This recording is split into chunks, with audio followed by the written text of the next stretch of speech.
Good evening and welcome to Elections Unpeeled coverage of the vice presidential debate. I'm Samantha Mendoza, and tonight we're taking a look at how Mike Pence and Tim Kaine fared in their only debate of the 2016 election. I'm joined in studio by Ali Lanan and Blake Levine, and we're joined by three NCC News reporters, Mike Carter, Jacqueline Tenrino, and Aishwarya Nakchowdhury, who are live from Fagan's Pub. Mike, was anyone at the bar able to watch the debate, and what's their reaction? Yes, we are here at Fagan's. There were a few patrons here at Fagan's who were able to witness the debate. They didn't have the sound on, but they were able to at least see Mike Pence and Tim Kaine go at it tonight. But we were able to watch the entire debate, and definitely a lot more heated, I think, than anyone expected. Thank you for that, Mike. So I kind of want to start off in studio by asking you guys your general reaction to the performance of both candidates. What do you think? Were they prepared tonight? I think they were absolutely prepared as we expected. The real question on the last debate was if Trump was going to be prepared, and as we saw, it was a little iffy. It depends on how you viewed it. But within this debate, these are two practiced and very, very smart politicians. They were prepared. They have done this before. Pence was ready for all the attacks that Kaine was going to say, and Kaine was ready for the rebuttal. What do you think? I think Kaine definitely was prepared. He definitely knew the numbers. He definitely had facts. There was even one section where he was just, going on and on to Pence about like Hillary's resume and how she's doing in this campaign. And I think that really helped move the debate forward for both of them. They definitely had their notes ready. It seemed like Donald Trump in the last debate just decided to just throw the script away. These guys completely stayed on script. Right. They definitely listened to their campaign managers and their writers. They were ready, and they seemed like they got in everything that they wanted to. Well, you mentioned that Pence responded, you think, appropriately to the attacks by Kaine, and there were, it seemed like, a lot of attacks against some things that Donald Trump had said. So do you think that Pence was able to defend those appropriately? And do you think that he came across as prepared as Kaine did? I mean, Kaine obviously did his homework and had a lot of facts and comments from Trump off the top of his head ready to go. Pence was definitely ready for it. He had to know it was coming, so he knew he was just going to dodge some of them. Some of them he probably just couldn't explain, and he knew that going in. So he came back with emails and foreign policy gaffes that they believe that she has made and the Obama administration. He definitely just took it away from Trump. And in this election cycle, we've noticed that it almost seems like the more news about Hillary Clinton, the worse she does. The more news about Donald Trump, the worse he does. It's like, just talk about the other person. And he was able to do that. He just bounced off everything that he said and put it back on Hillary Clinton, as he was told and as he should do. I agree. I think the role of the vice president, especially in this debate, was to stand behind their candidate and to be there to accept everything that they've said and to put forward everything that they have said in the campaigns. And I think both of them did that very well. They stood by exactly what they were supposed to stand by. All right. Now, there were some points in the debate where it was a little hard for audiences to hear one candidate over the other. A lot of times that one candidate was kind of jumping in and speaking when the other one was speaking. So do you think that either candidate came across as combative, and do you think that that might leave a negative impression for voters? Well, it definitely left an impression when Donald Trump did it. So I have to think that Kaine stepped over him many times. Pence did it a few times, but it was throughout the debate, and Kaine constantly talked over him. And most of the time, it wasn't even about the question. They would go off on different tangents, and then they would fight about that. They would move on from questions. I felt that Kaine was a little disrespectful at times. Pence sat there and talked. But I think in Kaine's defense, he did stand quiet for a lot longer periods of time than Pence did in regards to attacks, where Pence was a little quicker to attack Kaine.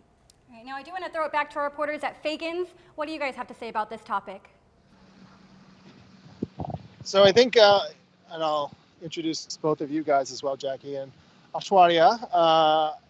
What did you think? Initial thoughts for the debate? I really thought Mike Pence came out very strong, very presidential, and I thought Tim Kaine was kind of like, have you ever seen that Looney Tunes cartoon where they have the big dog and the little dog's kind of chirping at the big dog? And I thought, to begin with, Mike Pence looked very presidential, almost like Donald Trump did in the first debate. And then there came a moment, and I think it was when the taxes were introduced, the whole taxes argument, where the entire kind of debate shifted, and Tim Kaine took back that brass ring. What do you think? I definitely would have to agree with you. I think that Tim Kaine was not holding back at any point. You know, with the presidential debate, it was almost a battle of the temperaments, and I didn't think we would be seeing that here tonight. But Tim Kaine really brought the heat with most of his lines of questioning. Yeah, definitely. He really started to press Mike Pence as the debate wore on. Ash, what were your initial I thoughts? thought Tim Kaine would not be attacking so much, and both of the candidates would be agreeing with each other, but it seemed like it was more of a heated debate than I expected it to be. Yeah, this is also home court advantage for Tim Kaine. Remember, he started off as a mayor of Richmond. He was the governor of Virginia, and now, of course, he's the senator. And this debate took place in Virginia. So you've got to feel like as both candidates kind of found their footing, Tim Kaine definitely came out and showed that he was very comfortable being at home. Thank you very much. I do want to talk about the fact that this is a very unique presidential election and that both presidential candidates are so unlikable according to polls. So a big task for the vice presidential candidates here was defending their running mate and defending a lot of comments or controversies from the past. How do you think both Pence and Kaine were able to do that tonight? I definitely think trust was a big topic, and that, of course, was the first question that was asked. And I think both of the candidates did well in defending their presidential elect and who they and everything that they were saying. I think they did pretty well. Okay, what do you think? I think Pence did a good job. I think he struggled at times, but like I said earlier, he deflected the ones he couldn't handle. Kaine could definitely defend Hillary. It's the same arguments we've heard from Hillary defending herself. And I think they both definitely did a great job doing that. Again, these guys both were absolutely prepared for this. They were not going to let each other move them off their step. They were going to control themselves and the debate. And actually, another point to make when it comes to the moderator. I thought the moderator did actually a better job this time than Lester Holt. I thought the questions were fair for both. I thought she let him talk fully, and then she let him rebuttal for 20 seconds, 30 seconds. It may have gone over a few times, but it did not get out of hand. She did not let either one really step over each other as they tried to.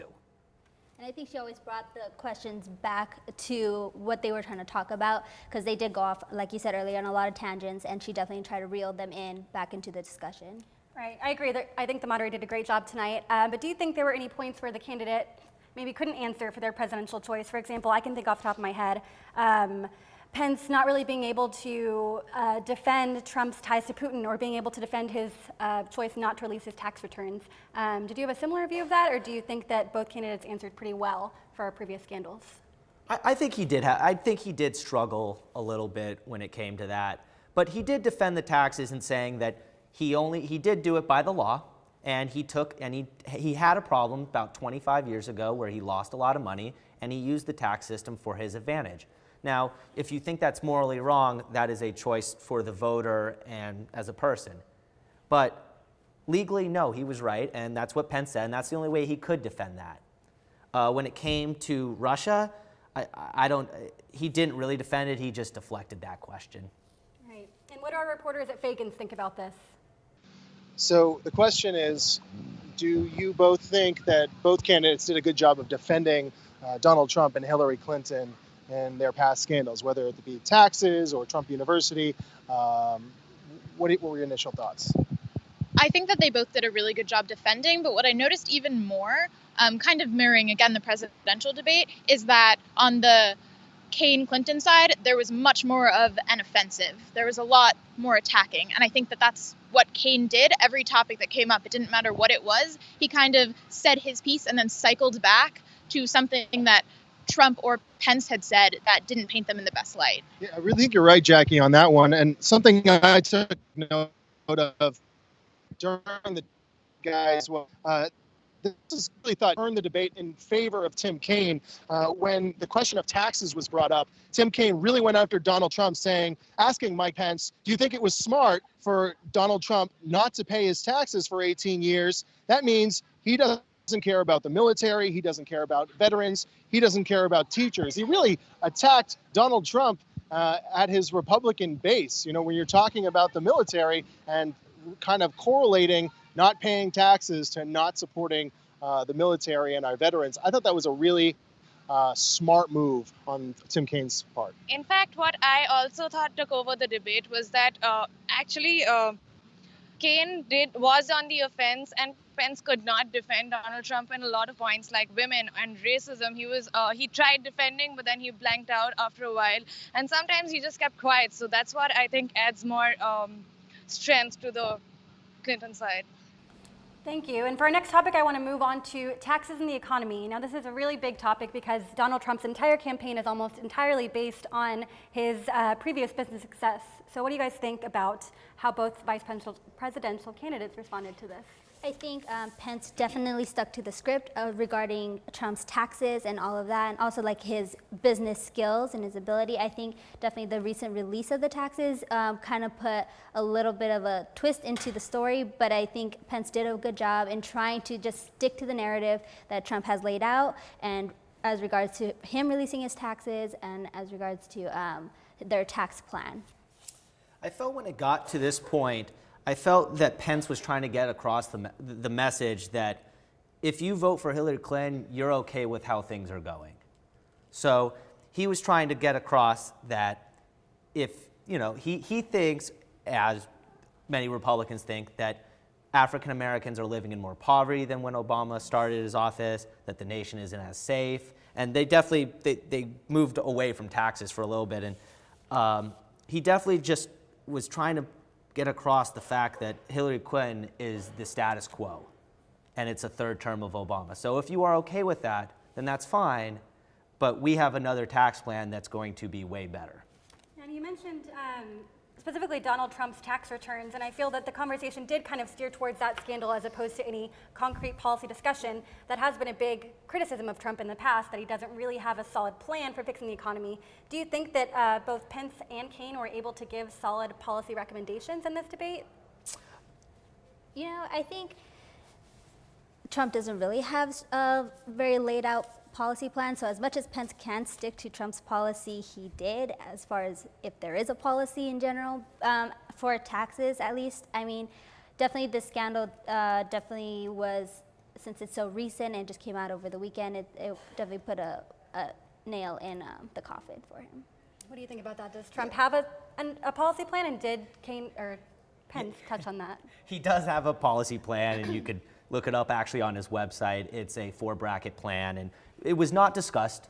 But what was discussed is the fact that they want GOP growth of 4%, the idea that Kaine rose taxes by $4 billion in his own state, which Hillary Clinton does want to increase taxes, and Donald Trump does want to lower them, but it's very minimal in the 4-bracket plan, and it actually increases it slightly for the middle class.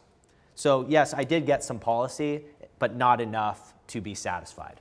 I think also with the taxes, it was very, at least the plan, it was very much around job growth and whether, Hillary's plan is going to allow for millions more jobs, whereas Trump's is actually going to lose millions more jobs. And I think that really brings in another aspect to the policies that they were presenting. Which was really interesting, because the question that was asked was, both of your plans are going to add to the debt.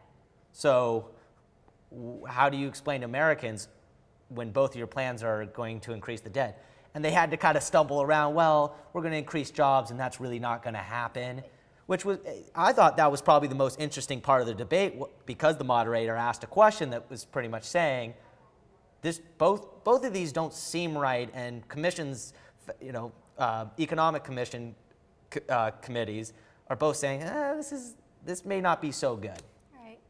Now, Mike, what do our reporters at Fagans have to say about tonight's discussion on taxes and the economy? Regarding taxes and the economy, guys, who do you think was more eloquent in kind of breaking that down, and each plan, whether it was for Donald Trump or Tim Kaine? Well, I thought Mike Pence could not really defend his candidate when they spoke about the NY Times article, and also how Trump in last week's debate went ahead and said that, he did not pay the taxes because he's a good businessman. Well, if that makes him a good businessman, I'm not sure he's the right presidential candidate, and that's exactly what Pence could not defend. Yeah, also, I thought a smart comment made by Kane regarding the taxes and why potentially Donald Trump hasn't released those taxes is maybe because of his business dealings in Russia. I mean, Tim Kaine even going to say Americans need to be concerned with whether Donald Trump is looking out for his own interests or that of the United States of America, should he become president and start having meetings with Vladimir Putin. I thought that was a smart line and kind of really touches upon, all right, who's Donald Trump really looking after? Is he looking after his own interests or that of the greater good? Definitely. And it was just another example of Kane kind of saying his piece and then throwing it right back to Trump and Pence and showing them again in a negative light. And so, as Ashwarya kind of said, sure, Pence was trying to talk about Trump as a real businessman who could get things done. But again, Kane turned it around right away and sort of went the route of showing Trump's own self-interest. And I thought one of the big lines of the night kind of came while they were.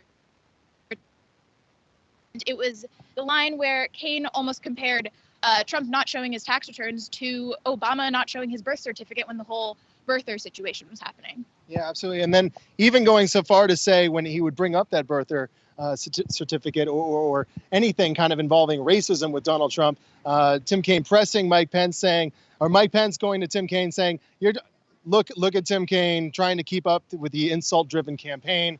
And Tim Kaine's response, I'm just stating the facts about your candidate. Moving on to the topic of police brutality and race relations, this was a very big topic, as we remember, in the first presidential debate with Trump giving endorsement to stop and frisk policies in New York City.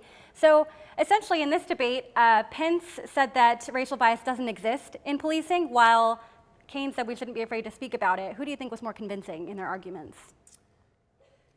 I think, this was a really interesting debate between the two of them because they both agreed, which is very interesting, never happens, on community policing and the importance of community policing. I do think Kane had a stronger argument against Pence and not discussing bias, because I think that is an issue very, very relevant right now, where people are finally talking about these issues and they're speaking up about them. And I think Kane, on that aspect, definitely had a stronger point. That's interesting, because I think Pence actually had a stronger point, and he made it more personal. Actually, not personal, but more personal to the the American voter with the Charlotte story and about how it was an African American police officer whose father was in the police officer. So how could there be racial bias? And they both agree that there is some sort of problem within the police force. But it was the degree on how they felt, how large of an issue they felt it was. And Pence, I thought, got across his point a lot easier. You're going back to Fagans. What are your thoughts on how the candidates handled the topic of race relations? All right, so we're going to bring in a couple of folks who had a chance to watch the debate tonight. Let's bring some of them in. Miss, can I get your name? Yes, my name is Ashley Moore. Ashley, tonight about, in particular, to the comments made to both candidates regarding the police and communities of color. Now, that was a very interesting topic. Now, I do believe Tim Kaine answered that beautifully when he said community policing is a big thing, and also that they're implementing policies for mental health. Now, that was a big thing for me because, that's a huge problem in today's society. Now, when it came to Pence's answer, I don't know, it was just a little too combative to what, Pence had said instead of answering his own question. It was really a battle of the sidekicks, okay? So Pence and Hillary definitely took this W. Thank you. Now, the topic of immigration has been a very significant issue throughout the presidential campaign, especially with Trump threatening to deport thousands of Americans. How do you think both vice presidential candidates explained their candidates' immigration policy? Do you think they did a good job? Well, again, immigration has been at the core of Trump's campaign, and I think, Pence definitely stuck to the script again. He was talking about, building the wall between Mexico, definitely on their plan to get rid of criminal immigrants and to close the borders off. And I think, Kane definitely brought in, again, the idea that America was founded on immigrants and that we shouldn't just be so quick to judge people just based on where they're from, and instead use immigration policies to keep America safe as far as, you know, if there any connection to crime rather than a connection to religion or a connection to a country. So I think that was important. And I actually want to ask you, at one point, the moderator really pressed Pence on saying exactly how they would deport these Americans. Do you feel that he answered that appropriately with a specific plan? Yes, I do think he did. And the idea is that we would secure our border first. So the wall needs to be built. He's saying a funny, you know, beneath the ground and in the air. It was a great line. And then we can start dealing with deporting people. But before we secure our borders, it's kind of hard because they'll just keep coming back. That's the point he's trying to make. And the idea is that we're going to get the criminals out. And I felt that Kaine actually was lying about Donald Trump's plan, because Donald Trump at the beginning did say that we would deport all illegal immigrants. But that is no longer the case. It is now, it is only criminal immigrants. So Kaine, by saying Donald Trump's old plan, was misinforming the American voter. But I think Pence added that, yes, the initial plan is to get rid of criminal immigrants, and then he's like, and then we will deal with the rest later. So it's like there is still more to come. So it's not like a finalized plan. Yes, and Donald Trump has definitely flip-flopped on what he wants to do with those. But the main part of the plan, and it was expressed, was getting the criminal immigrants out of America, no matter if that's a Mexican, a Chinese, or a Canadian. Just criminal immigrants should not be in this country. Right, obviously a very controversial topic. Mike, what do bar-goers have to say about this tonight? I'm sorry, what matter? About illegal immigration and how both candidates will deal with it. So the question is, illegal immigration, how both candidates will deal with it. Jackie, any thoughts on, well, as you were watching tonight, both stances, both Tim Kaine defending Hillary Clinton and Mike Pence's defense of Donald Trump? Because Mike Pence really laid into Tim Kaine's immigration policy towards the end there, saying, look, Hillary Clinton's for open borders. Don't call us, racist, because we want to keep law and order in this country and kind of, keep with the laws of what immigration policy currently is on the books. Right. And I think he had a line in there about how you can't be a country without borders or with open borders. But really what I kind of thought about Pence's whole stance on immigration was that he was really just kind of reiterating things that we've heard from Trump a lot. But when we kind of went back over to Kaine, I thought Kaine really did a good job of incorporating his personal experience into his immigration policy. And he talked about his experience in Honduras and how dealing and interacting with other people from different ethnicities and cultures really kind of influenced that. And I think that will go over really well with voters. Yeah, it's a really great point. Tim Kaine, of course, taking a break from law school to travel around Honduras as a missionary, and really kind of speaking to the empathy of not only his party, but also Hillary Clinton, someone who really feels passionately about this issue. Would you agree, Ash? Yes, I would say you cannot shut down borders globally to some culture or some community or some religion. Of course, you can probably strengthen the ways you look at people and maybe put them through more surveillance to maintain the security of the country. But then you cannot say that race as a whole cannot come into the United States of America because Donald Trump wants that, right? And you have a rather unique view on this. I mean, you're studying here at Syracuse. You're from India.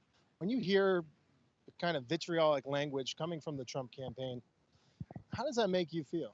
I mean, I would just say it's all right for you to want security for your country, but then it's not all right for you to stereotype races and genders and culture as the candidate is doing right now. Guys in the studio? All right. And a big thank you to our reporters at Fakin's back in the studio. I just want to get your final thoughts on the debate and how you think this will affect the campaigns moving forward. I think Kaine definitely took this one away. I think he was very knowledgeable. He knew his facts, and it was definitely difficult for Pence to rebuttal as well as Kaine was able to. So as far as moving forward, I think this is a win for the Clinton campaign, and I guess we will see if they can continue the momentum forward. So you think Kaine was the winner tonight? Yes. All right, what about you? What are your thoughts on that? I heard a great line before this debate that this is the Thrilla in vanilla, as in these guys are both really boring, just straightforward politicians. And they kind of were. I don't think this pushes the needle either way. I think for this campaign season, it's about those two, and the second debate is where it's really going to matter. And ultimately, I think Pence won, but not by much. It really wasn't a blowout, and it won't make a difference at all in the polls. All right, looks like we have a tie here. One for Kane, one for Pence. I'm going to go back to our reporters at Fagans. What are your final thoughts on the presidential debate? All right, so final thoughts. Jackie, we'll start with you. What were your final thoughts on tonight, and as we look ahead to Sunday for the second presidential debate? You know, I think the moderator, Elaine Quijano's last question really summed up the tone of this entire presidential run, really, when she asked about how, depending on who might lose this race, how are they going to bring the country back together, including those who may not have voted for whoever the winner might be. And I think that really just summed up a lot about this campaign season, as it's been a truly polarizing one. And it does kind of seem like this campaign season has been more about the person and less issues based. Ash? I mean, as I said right in the beginning, I did not expect this debate to be so heated up, but then a lot of policy questions were debated, a lot of policies or takes on policies were debated, and I think both the vice presidential candidates did a good job in defending their presidential candidates. Yeah, as far as my personal thoughts, not sure much changed tonight. Again, much like the first debate, if you were watching, you're coming in as a Donald Trump fan, you're coming in as a Hillary Clinton fan, I don't think your opinion changes much tonight. I thought initially Mike Pence was definitely winning the debate. He definitely was winning the first 10, 15 minutes. But as you kind of neared the middle of the debate, you really saw those well-spoken lines by Tim Kaine, those almost rehearsed liners, so much so that at one point Mike Pence even mentioned, how long did it take you to memorize that? I thought as far as getting policy issues out, Tim Kaine did a great job tonight. I feel like overall he got his message out for his candidate. That's something that he needed to do. And I thought that for Mike Pence, there was a lot of platitudes tonight, not heavy on policy. And again, he was pressed 6 times on defending several of those statements that Donald Trump has said recently, and not once did he decide to back those up. So interesting to see, and it all heads towards Sunday. But that's it for us for tonight from Fagans. Back to you in the studio. All right, thanks to all of you. That's all the time we have. The next presidential debate between Hillary Clinton and Donald Trump will be on October 9th in St. Louis. For more coverage, you can check out electionsunpeeled.syr.edu. Thank you to all of our panelists, and thanks for watching.